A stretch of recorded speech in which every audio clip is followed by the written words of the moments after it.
Claire wakes up to a Christmas song playing through her speakers. She never turned them on. On the floor by her door, a red envelope. Inside, a photo of her as a kid, sitting on Santa's lap. 6 words written across it: "Do you see what I see?" She's alone. The door's locked, and someone, somewhere, is watching her figure that out in real time. To understand how she got here, you have to go back to Pine Willow, the small town where none of this seemed possible. It's the kind of place where everyone knows everyone, and Christmas actually feels like Christmas. Claire's dating Jesse, a guy sweet enough to be out decorating the town square when the mayor stops just to compliment his work. It looks perfect. Then a call comes in from her college friend Sloane, dangling a real job in New York, the kind of opportunity Pine Willow will never give her. Claire says yes. Jesse won't leave. So they break up, and Claire moves to the city completely alone. New York starts out exactly like the fresh start she wanted. Sloane shows her around the marketing firm, introduces her to Elizabeth, the boss everyone's a little afraid of, and gets her settled into a company apartment. For one night, everything feels fine. Then her Wi-Fi cuts out, mid-call with Jesse, who's clearly still not over the breakup no matter how casual he tries to sound. Claire steps outside to deal with it and meets her neighbor Miles, who offers to check the modem. While he's in there, he spots something strange sitting in her apartment, a snow globe with a couple inside it. Claire doesn't remember packing it. She doesn't remember owning it. She boxes it up without a word. The next morning, it's back on the table. She hasn't even been in the city a week, and something in her apartment is already moving on its own. That night, noise starts coming through the wall from the apartment next door. She bangs on it. Nothing. She bangs on the actual door the next morning. Still nothing. The building manager, George, tells her it's just renovations, and that's how she meets a man, Ray, and the recordings from her entire floor are just gone. Not corrupted. Another neighbor, Steve, who asks her to dinner on the spot. She says yes, mostly to have one normal night. Then the envelope shows up, the photo, the song. She calls her mom to ask if she sent it. She didn't. Nobody did. During dinner, Claire tells Steve everything about Jesse, and when they get back to her place and start to kiss, the same Christmas song cuts through the apartment out of nowhere. Steve offers to stay the night. She says no. She doesn't know him well enough yet to let her guard down. Not with everything that's happening. Her first suspect is Miles. When she confronts him about the speakers, he swears it wasn't him. Tech gets hacked all the time, he says, but then he tells her something that lands differently. Watch yourself around, Steve. People aren't always what they seem. She brushes it off.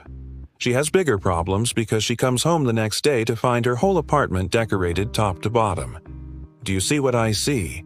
written across the window in the frost, and the song blasting through every speaker in the place. This time, she calls a detective. Steve shows up, offers his place for the night. She checks the building's security footage with the maintenance man, Ray, and the recordings from her entire floor are just gone. Not corrupted, erased. Somebody with access wiped them clean, which means whoever this is doesn't just know where she lives. They know how to disappear. Sloane offers her a place to crash. That night, working late, her mom calls, gently pushing her to finally give Jesse real closure.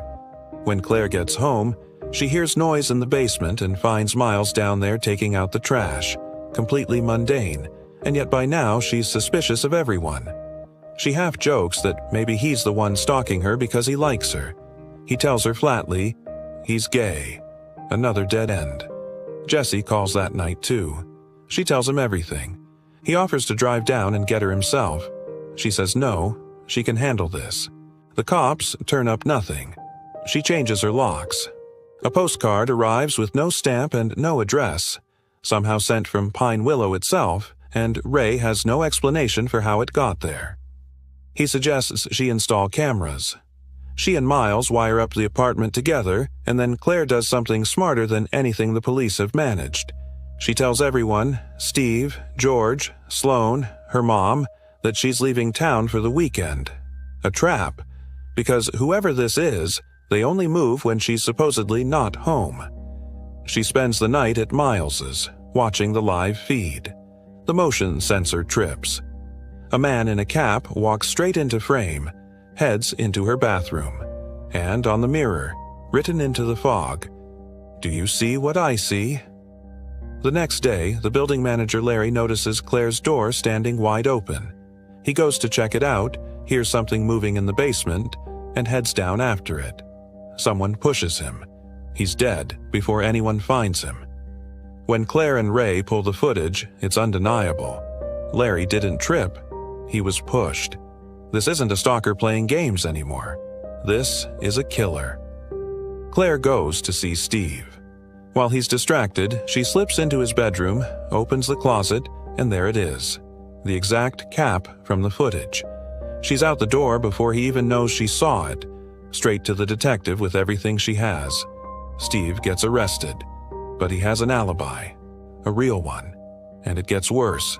The police find notes, surveillance photos, an entire file on Claire's life, hidden in Steve's apartment, planted there without his knowledge. Someone set him up. That night, still shaken, Claire sits with Miles and goes through the footage one more time.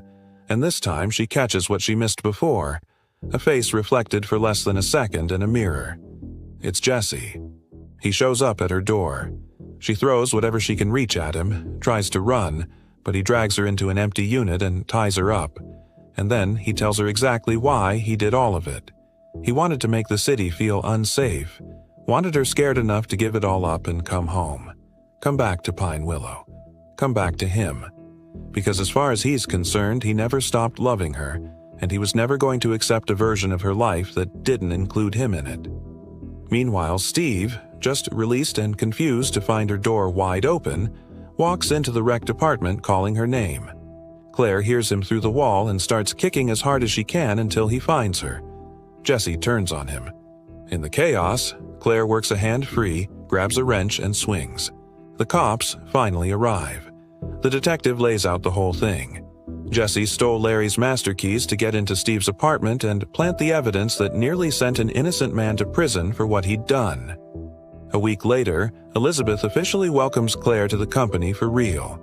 She and Steve are still together. The final shot is the two of them stepping into an elevator with Miles and his boyfriend beside them. Snow falling outside. Claire finally safe in the city she chose for herself. If you made it this far, you already know this one hit different. Drop a like if Jesse's ending felt exactly right, and subscribe if you want more of these breakdowns before they even drop.